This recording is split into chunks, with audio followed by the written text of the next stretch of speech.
B stand for backup. Okay, if my plan A doesn't work in terms of desired output, I use my plan B. But then these plan A and plan B has been what you call, I think, followed across. Even if you look at the way our education system is, it doesn't what you call either orient you or develop you to be a leader who fosters the culture of learning. Right? It's all about following convention. Right. It's all about following convention. The moment you become unconventional, you are either a rebel or outlier, or I think then we try to kind of categorize you or bucket you in some other kind of area. Right. So for me, these are the plan A and plan B managership. Now comes to the plan C, leadership, what we call about. That's where you come across very secure, you can say, leaders or the role models who have again learned out of not only books or theories and research papers, they have learned out of learning from other experiences. Learned from the, what you call the environment which they are operating in. Learning by, as I said, asking very pointed questions, whether that is the right model. And that is where I think being a rebellion becomes the a fundamental, I will say, framework and model of learning. Yeah. And I think I've seen such leaders in my career, in my, what do you call, even whether it is educational career or in my corporate career, people who have challenged you or challenged the team or challenged the people down below, that is it the best way to do things, or there could be another way to better the existing thing. I think these kind of, what you call, you can say queries-oriented, question-oriented, challenge-oriented approach, I will say, initiate a cascading effect. Right. It initiates a cascading effect, and what you call, trust me, the entire 90% of your organization is followers. You have those 10% of leaders who set those, as I said, value system, which are the, you can say, I will say, the lighthouse or the anchoring point, basis which all the followers follow the entire, you can say, path of constant, you can say, what you call, reflection in investigating and having a very interrogating approach. Right. And then you create that kind of leadership-centered learning. If I've answered, I don't know. I followed a very unconventional path. Now, increasingly, learning is central for those interested in management and leadership. They work together to develop guiding day-to-day decisions. Having a say gives a sense of efficacy, and in turn, those norms and values serve to maintain consistency in quality through guidance and accountability. A strong professional community is also marked by social trust and confidence that the colleagues and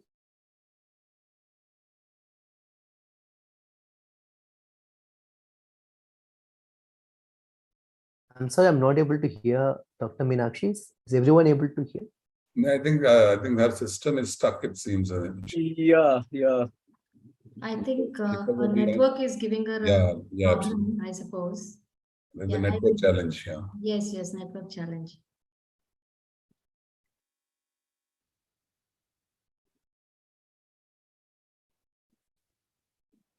Ma'am, are you able to hear us? No, her image is frozen and I think she just dropped out. She's dropped out. Yeah. I'll just.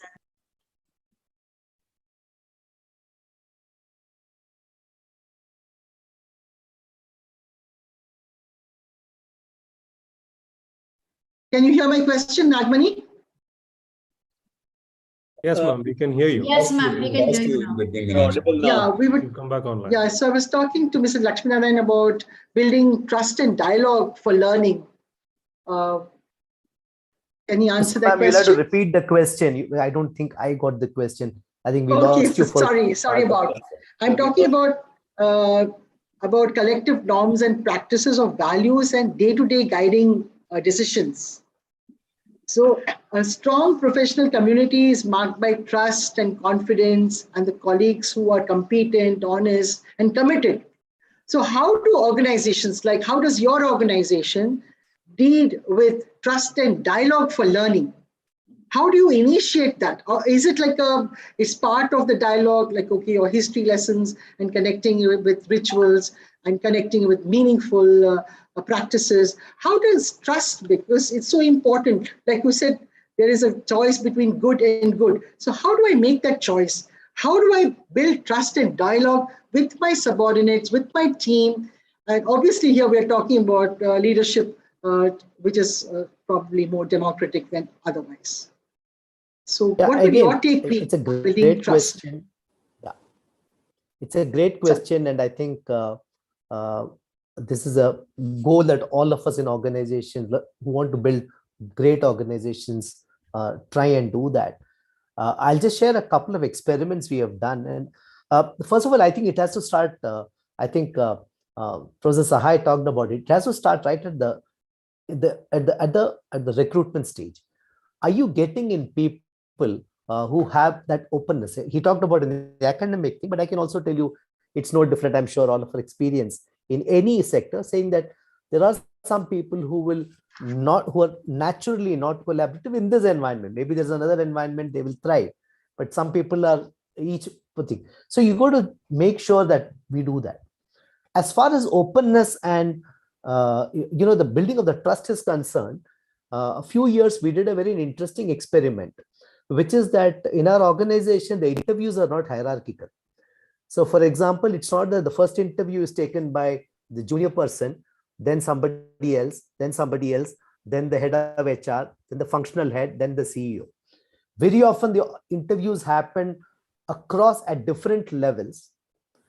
In some ways, which means even from the person who coming in is told that we don't want to think of it hierarchically. So when they come in, the first question they ask is, oh, but my final interview was with, and we have one thing that there's one interview that's happened done by a person who's not at all concerned with that role or the department.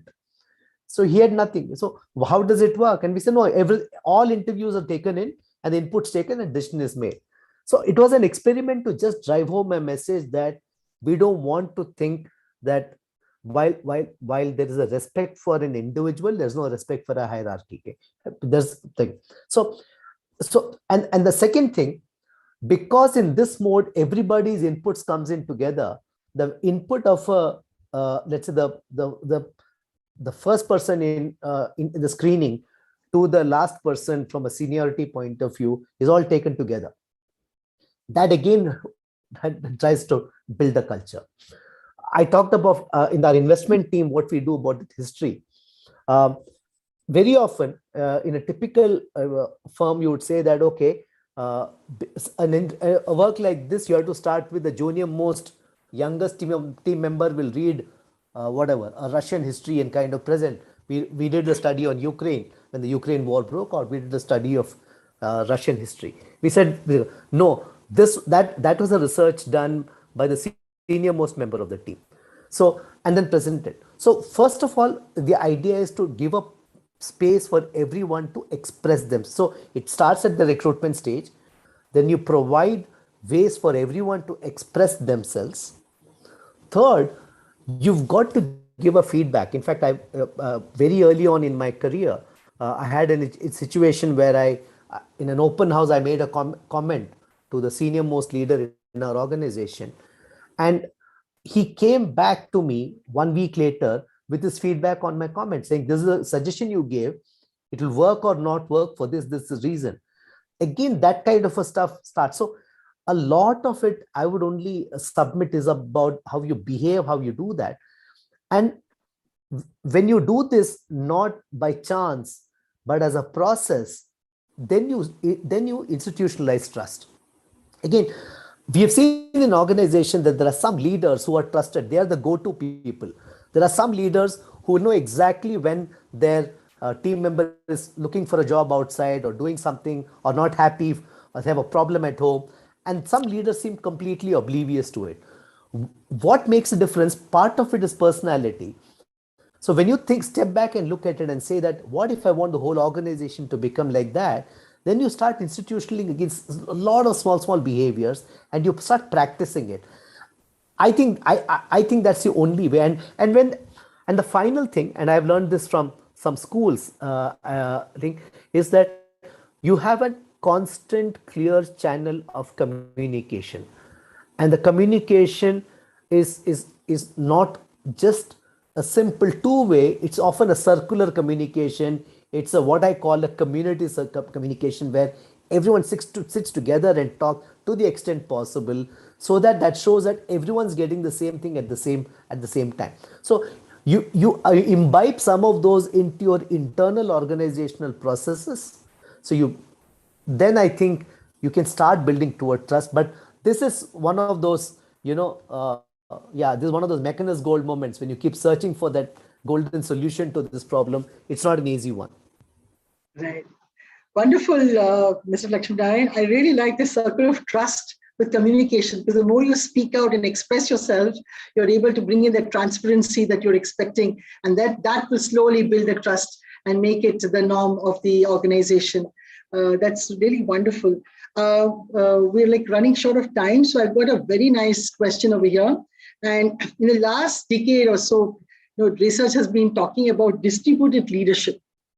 Now, most of them are redefining leadership, and they're talking about understanding the development and possibilities of reforming, in fact, leadership and its, let us say, definition.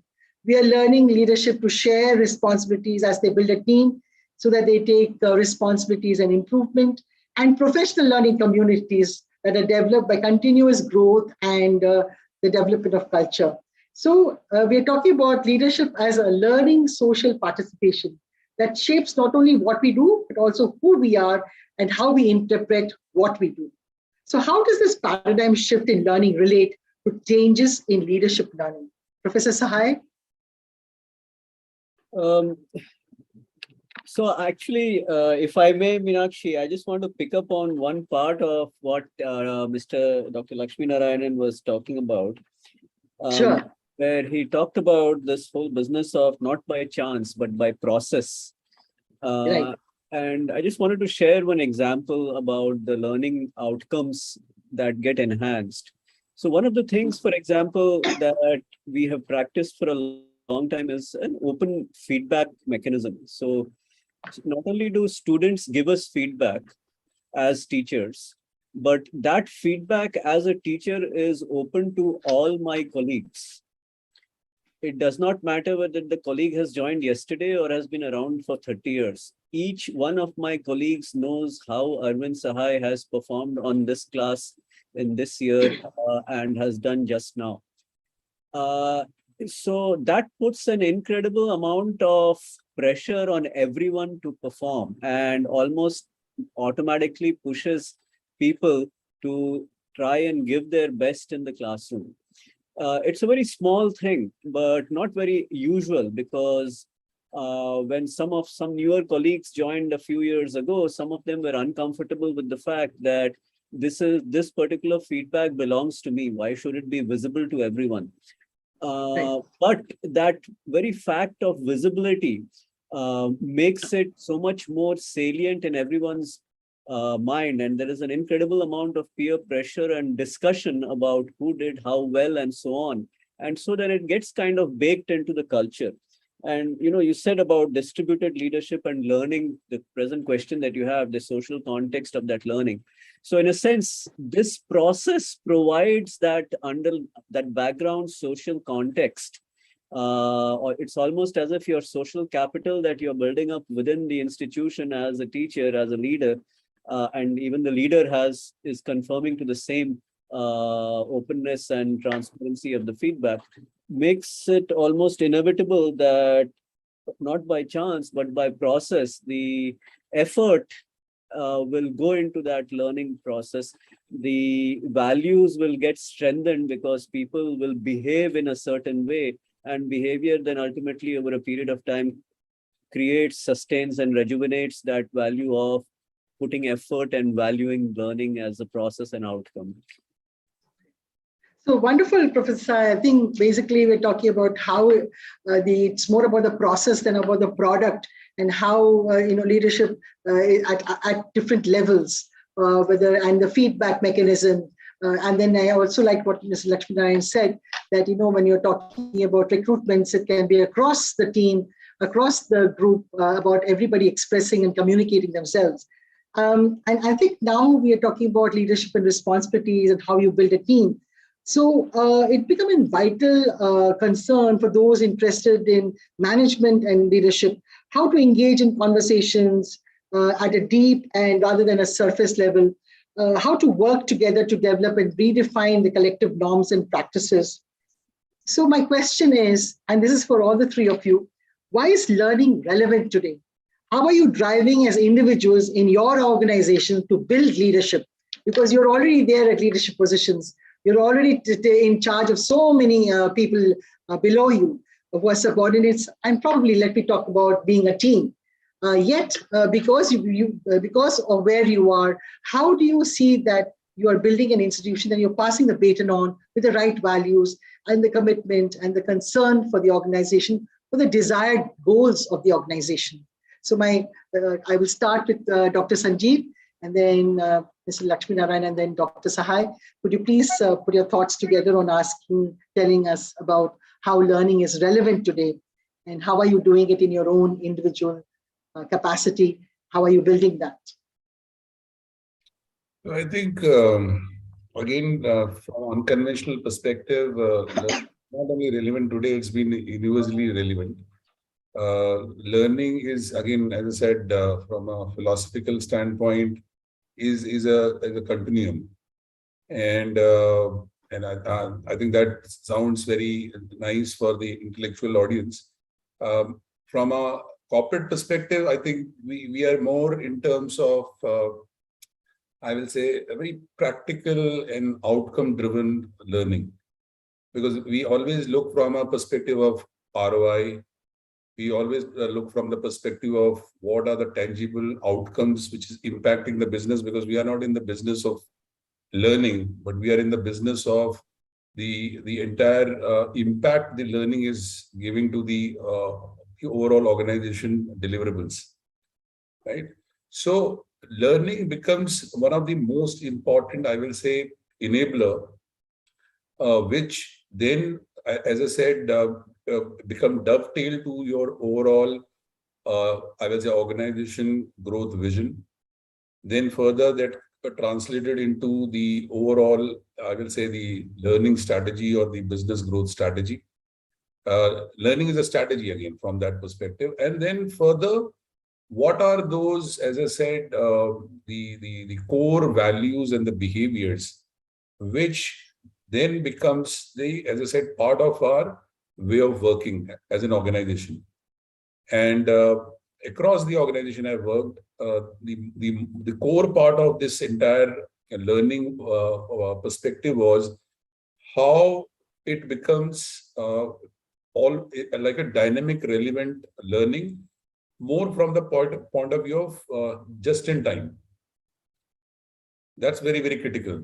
And I think because ultimately the time is a very, very important resource in a sense in a corporate setup, right? What is what you call relevant today might not be relevant tomorrow, compared to say academic institutions or any other institution for that matter, where you can have a little more aging of the entire whatever philosophy or concepts or anything for that matter. Because so from that context, as a leader, as a what you call HR enabler, the most important piece we are looking at how the learning is kind of, as I said, become part of your all the systems and processes. As Lakshmi was also talking about, from a hiring to the exit, how entire life cycle of the organization and employee has got all the milestones of various stages of,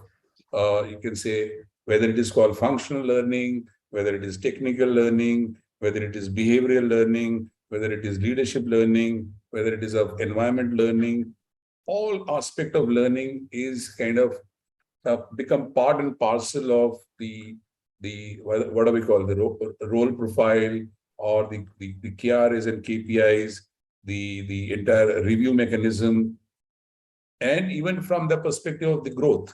So if how many people I have coached and trained in my what you call a time frame, who has got then move into the next level. I think that is my KPI, and I think that then my growth is kind of what you call ensured in the organization. So I think putting a consequence and putting a stake on learning into a what you call tangible impact, and how each and every leader is contributing in the reinforcement of those behaviors, which again encourages the overall, you can say, the nurturing and development of the talent in the organization. I think that becomes the, I will say, either the hallmark or the reference point of how we are growing year on year in terms of the way we able to de-risk the organization from upskilling the people, making the learning more of an institutionalized process, and we don't have any risk to the organization or the business, irrespective of whether COVID, no COVID, pandemic, no pandemic. We are all the time having that kind of a mechanism wherein you have a lot of internal talent groomed for taking up what you call new roles, or the dynamic roles which is coming because of the organization progress. And at the same time, we continue to challenge the status quo in terms of whatever is non-value adding processes and activities which are happening in the organization, how we remove it, as if we are removing the dead woods. Right. Wonderful, Dr. Sanjeev, because I think that's really important, like nurturing talent and then taking them forward. That's wonderful. Mr. Lakshminarayana, what would your views be? How is it relevant today? And how do you sort of drive the individuals in your organization and pass the baton on? How will you do that in your organization? I think the relevance, I think Dr. Dixit covered it so eloquently. I think it's always been relevant. It continues to be relevant. But I think what I would say we would focus on people learning to learn. There are many aspects, but if I were to oversimplify it and put into three things, right? First would be, how are the contexts changing, right? Which means because we are constantly being bombarded with so many things in saying that this is changing, that is changing. How much of it is a fad versus how much is sort of an important development, right? For every one Google that became successful, there were 30, 40 other search algorithms that failed. We must remember stuff like that. So, or for every Facebook that tried, today we're talking about Meta in technology world, but people who are my generation, in the mid of my career, there was something called Second Life, which was a big deal at that point of time of a virtual world and stuff like that, but that failed. So what is it? So how do you understand the context? And for that, you need to learn constantly. Second, how do you accept what is becoming mainstream? Okay. And I often give this example. If I I started my career way back nearly 30 years ago, more than 30 years ago now. If I went to my office on the first day with a tattoo, I don't know how my boss would have reacted. Today, people don't even think a second time when people come in and say, have a tattoo. It's like, it's just accepted as mainstream. We are seeing the whole thing. Again, I can go on and on. We are thinking about how people express themselves. What do they think of gender? All these things are changing. How do you know what is mainstream and what is that? That's the second thing. And finally, and this is very specific, influence of technology in our lives. How do you use it and not be controlled by it, not be subsumed by it? I think this is a very empowered generation. We are able to do computations which would have taken our predecessors months on our phone in no time. How do you use the processing? At the same time, I'm sure there are many people in this audience and this who are from education.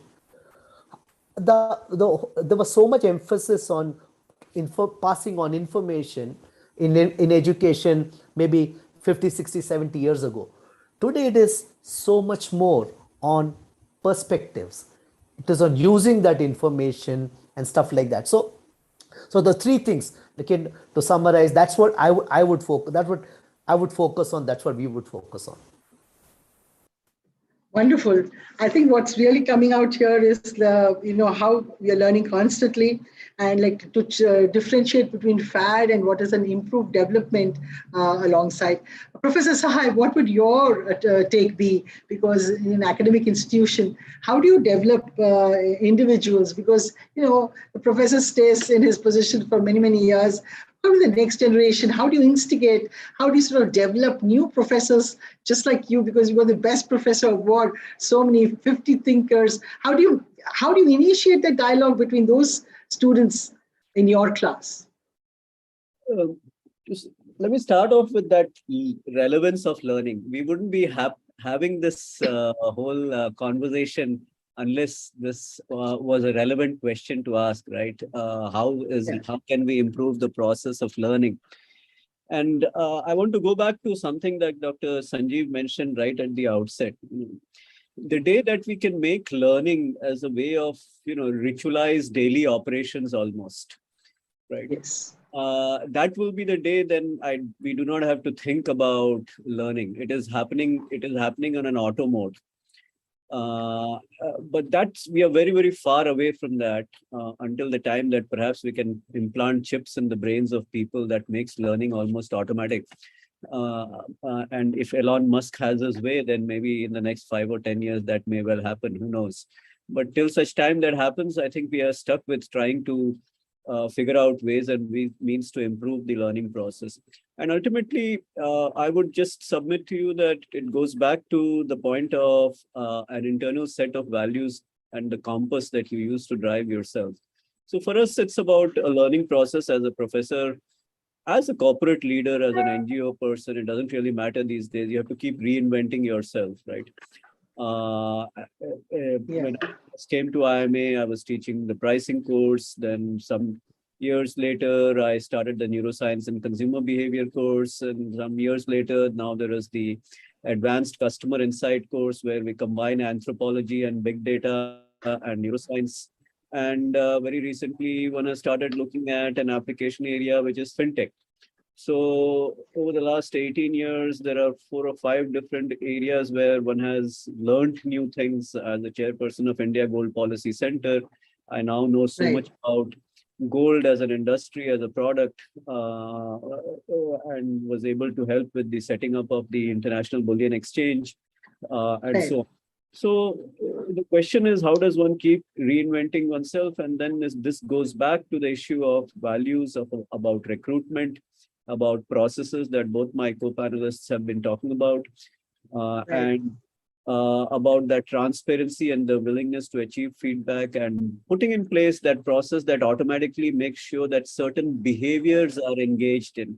And if those behaviors happen, then learning becomes automatic, whether it is through rituals or whether it is through incentive mechanisms, whether it is through transparency of feedbacks. There can be so many different ways in which it can happen. Wonderful, Professor Sahay. I think we really got the crux of the whole talk, that is leadership for learning. And of course, everyone will have their own mantra for leadership for learning. But I think we will now take the questions from the audience. So Nagmani, do we have questions in our chat box, or will they write? Yes, ma'am. There are a few questions which I'll be posing. I'll be taking from the chat and I'll be posing those questions. Is that okay with you? Yes, please. Yes. Ma'am, we have a question from one of the audience to Dr. Sanjeev. The question is, how does the culture of an organization help to develop second line of leadership? Can you give us some tips to develop that second line of leadership? I think it's a very wonderful question and a very relevant question, because in today's time, the organization is only able to grow and build itself if there is a continuous process of building the second line. Now, when it comes to the, as I said, the culture of building the second line, I think it is again as a part of the overall organization, system and process being created around it. Because without that, it becomes very whimsical and ad hoc. So what is the kind of leadership development process and system which has been created? Again, with the, as I said, blessing of the senior management and the leaders, because again, there has to be a compelling reason of having that institutionalized process of second line leadership development. In terms of the tips, I will say some of my, again, initiatives which we have done in current and previous organization is, the one is, it's become part of your performance management KPIs. That it's not about only that by accident or by default, we will be able to develop the second line. For each of the leader, each of the senior management member, one of the KPI is that in the next 12 months, what is the kind of upskilling or the coaching and mentoring you have done for your direct reportees, so that they can take up your role in the next, say 18 months to 24 months time. And that is measured, that is quarterly measured. Every quarter we have a kind of a discussion wherein we see out of that particular plan, what all have been implemented, what is the kind of knowledge transfer or you can say skill transfer which has happened, so that by design, we are moving towards that particular milestone where your direct reporting is getting developed into the successor to the particular position. And that is not only limited to see the top rung, it goes down further. And so so it becomes a part of, again, as I said, the mechanism of reinforcing the entire performance deliverables around building second line. That's number one. Number two is the overall, you can say, strategy of the organization, that in the next 2 to 3 years, what is the kind of leadership pool I'm going to develop, who is ready not only to take the, for example, the role of your next line manager, but who can be even transported to various new roles which might come up because of the expansion and growth of the organization. And I think that's the most important piece. So we do have a performance potential matrix in the organization, which is a very, very scientific process by which we bucket the people basis, again, a very scientific assessment on their competencies, whether it's your leadership, whether your functional competencies, and competencies are again behaviors in line with your organization, you can say objective and strategy. And then basis that potential and performance matrix, we look at who are my top, you can say what you call the high potential fast track talent, who then become the you can say second line leadership or even the first line leadership in the say maximum 12 to 18 months time. And then you have the another bucket who takes another 24 months to move into the what you call the higher bucket. So there is a absolutely I will say mechanism and a process by which we ensure that there is a continuous you can say development of that leadership pool which happens and your entire learning and development process, your career management process, your hiring process, your entire what you call leadership development process, everything then dovetail and integrated to this overall core objective of building the sustainable leadership for the organization growth strategy. If I've answered the question.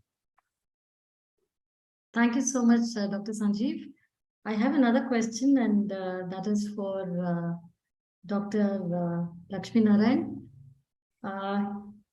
The question is, how do strategic leaders, basically try to, understand certain puzzling questions or few pieces which just doesn't fit into the system? How do they overcome and approach such kind of situations, especially when it comes to learning outcomes?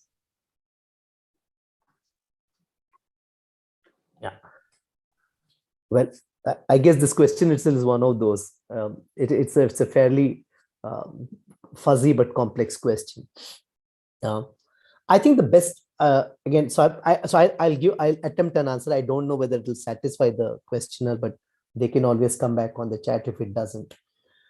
I think whenever you face in real life a very complex problem, the only ways that, again, there's a function of time. I'll keep that aside at a moment. But if you have time, you'll try to learn more about it. Try to learn more about it vertically, horizontally, and laterally. So vertically is to go either upstream. So if you have a problem, I'm just taking a business example on a B2C business, you will either look at what are the models which have done it the hard way, which are the ones which have done it the modern way.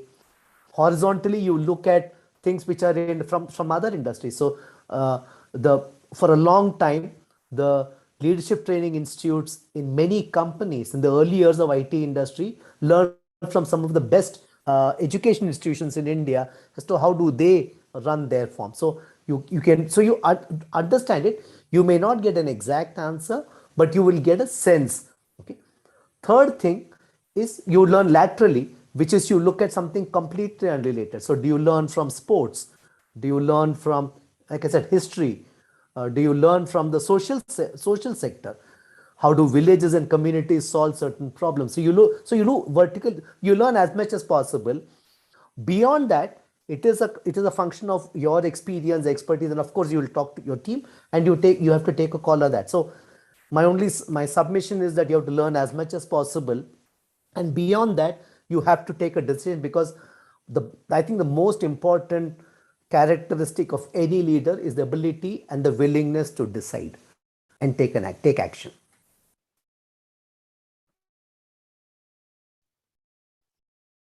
Thank you so much, Doctor. I think we have another question which is asked by a school owner, actually.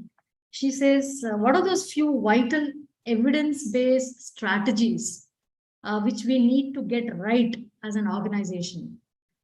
And what capacities needs to be built if to build or to accomplish these vital strategies. So this question is for Professor Sahay.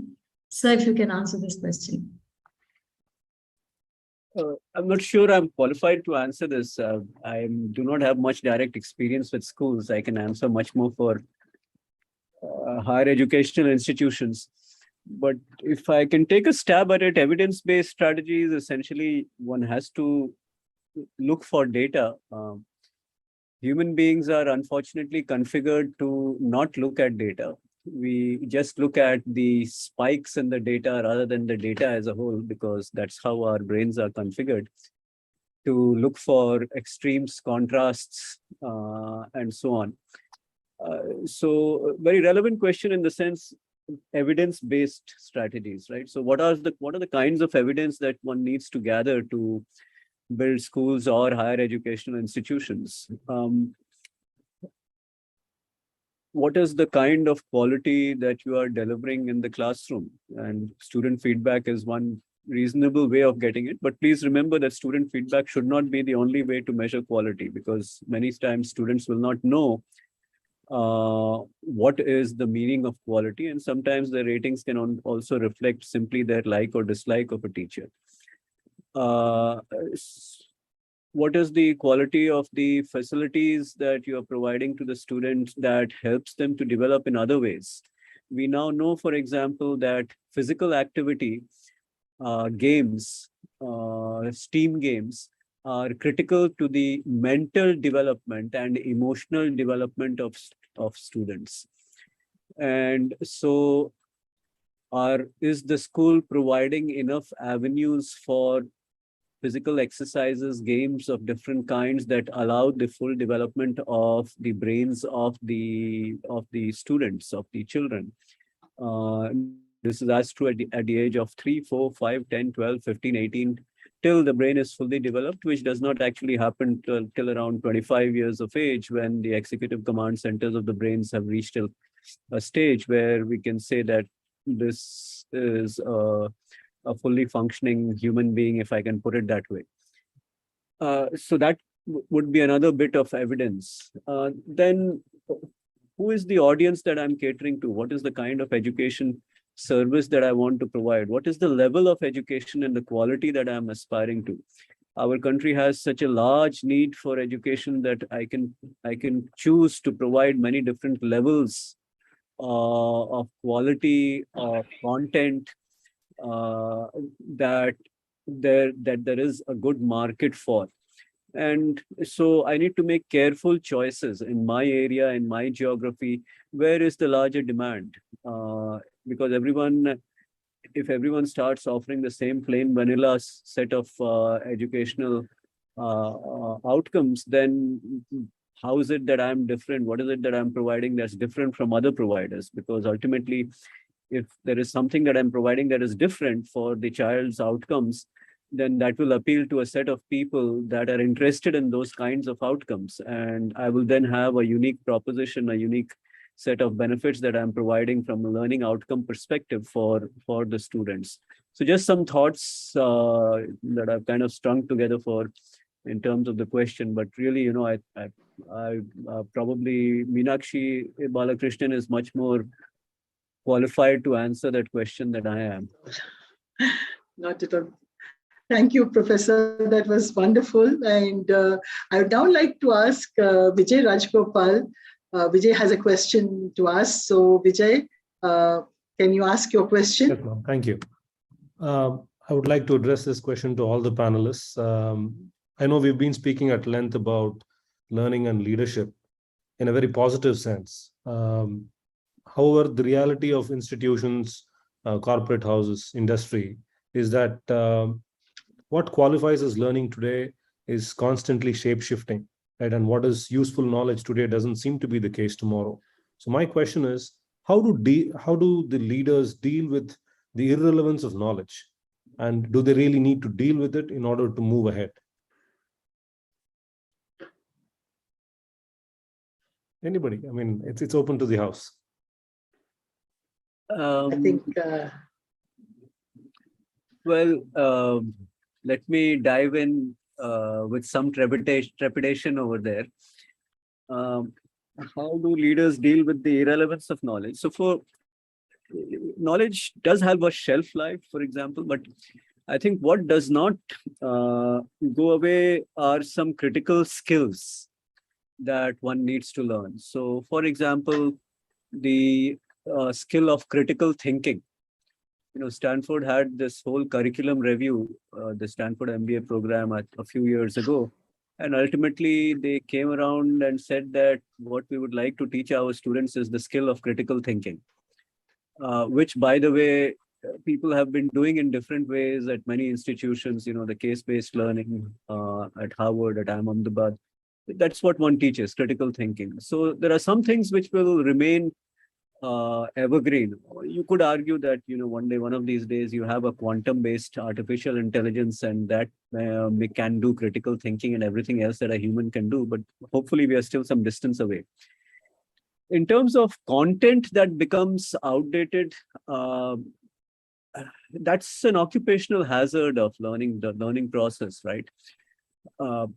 So I invest some time in learning about blockchain and how it operates and what are the business applications, and I write some stuff on it. And for 3 or 4 years or 5 years or even 10 years, as it evolves and becomes more widespread, there is a currency to that. But in 15 years' time, it becomes not very relevant. Or I invest in learning how to program in C++ or JavaScript or R and so on.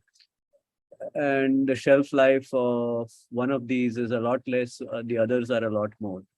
So there, one would need to be able to tap the wisdom of experts of the crowd to be able to understand what is it that's current and relevant and is likely to remain so for a longer period of time, and what is simply a fad which is going to crash and burn in the next 3 months, 6 months, 1 year.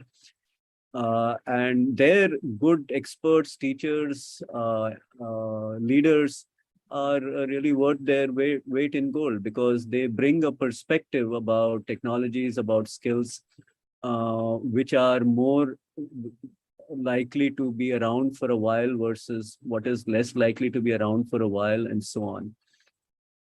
So I hope that I was able to give a sense, but I'm not sure I can add too much more. Okay.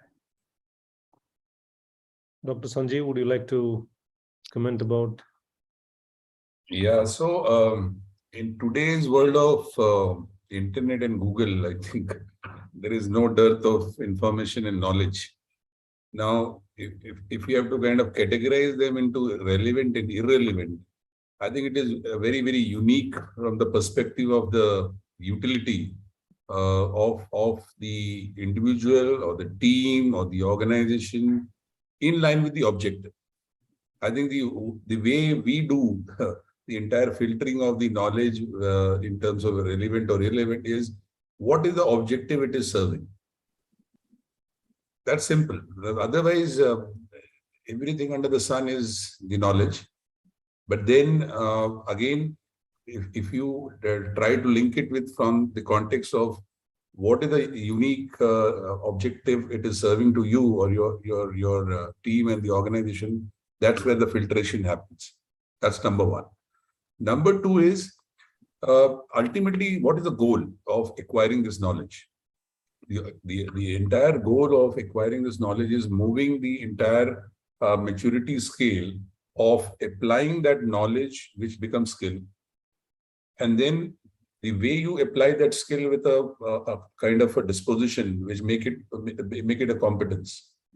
So ultimately, you have to move to that what you call level where you become competent. And once you become competent, then you are addressing all the aspect of the personal and professional objectives, which you want to kind of achieve, right? And I think the competence when we reach is nothing but the behavior you are demonstrating while applying those knowledge in terms of the skill, right? So, for example, I want to learn, say, computer, what do you call skills, right? So I acquire the knowledge about it, I apply it, I develop that computer skill, but I might not be the most competent person there unless until I bring in the element of whether it is excellence, whether it is your passion, whether it is your entire planning and execution, whether it is in terms of innovation. Now, these are the aspects which then make the entire, as I said, the level of the competence vis-a-vis a skill vis-a-vis the knowledge. And I think that is my take on this particular subject.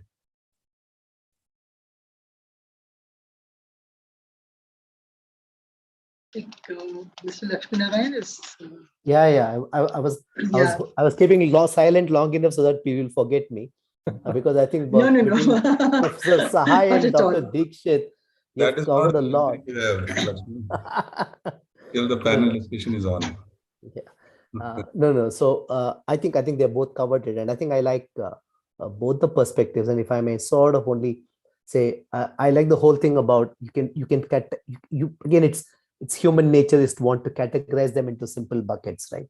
So if there is content, there is skills, and if I may just add one more, which I used earlier, which is there is a context, right? And I think they are in the reverse order of shelf life. Content has perhaps the shortest skill life, and skills has the highest, because I think a lot of skills that we learn, like critical thinking and stuff like that, they have long things.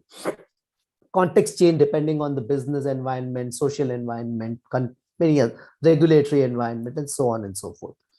So if we can just look at that, and then I would only add, what are you expected to do with it? The only angle I would add, is that something that is good to know? Like Dr. Dixit example of, do I learn Python as a person who needs to appreciate it, or do I learn Python to code with Python for the next app, right? Depending on that, you can also decide on things. So if we can do a very some sort of broad thinking around that becomes easier, that when one thinks of something as to relevant or not relevant, and when finally I apply the filter that Dr. Dixit said, which Is it most relevant for your most important stakeholders? I guess that's all it is. Yeah, that's all I can think of at the moment.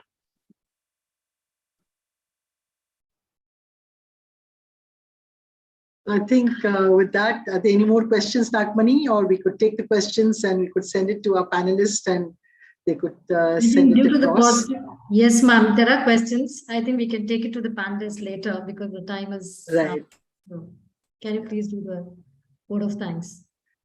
So thank you, Dr. Sanjeev Dixit, Ms. Lakshminarayana, and Professor Sahay. It's been wonderful. And you actually now initiated a big dialogue amongst teachers for us to understand, and for the leadership, for all the corporates and for the students who are here, and for the teachers and for the managers who are here, to start this dialogue about what is actually leadership for learning. And I think respect and empathy and how to be a lifelong learner, that's come across largely from this talk. And we really appreciate the time that you've spent with us. And I think there are big takeaways, and that would become another session, but lots of valuable suggestions, strategies for us to improvise and to think about. Thank you so much for spending this evening with us today. Thank you all the members who've come in at CLLE. Thanks you for spending your evening with the panelists. Thank you once again. Thank you. Thank you. Thank you so much. Thanks for having us. Thanks for the opportunity. Bye-bye. Bye. Bye-bye. Bye-bye. Happy learning. Thank you. Thank you so much. Thank you.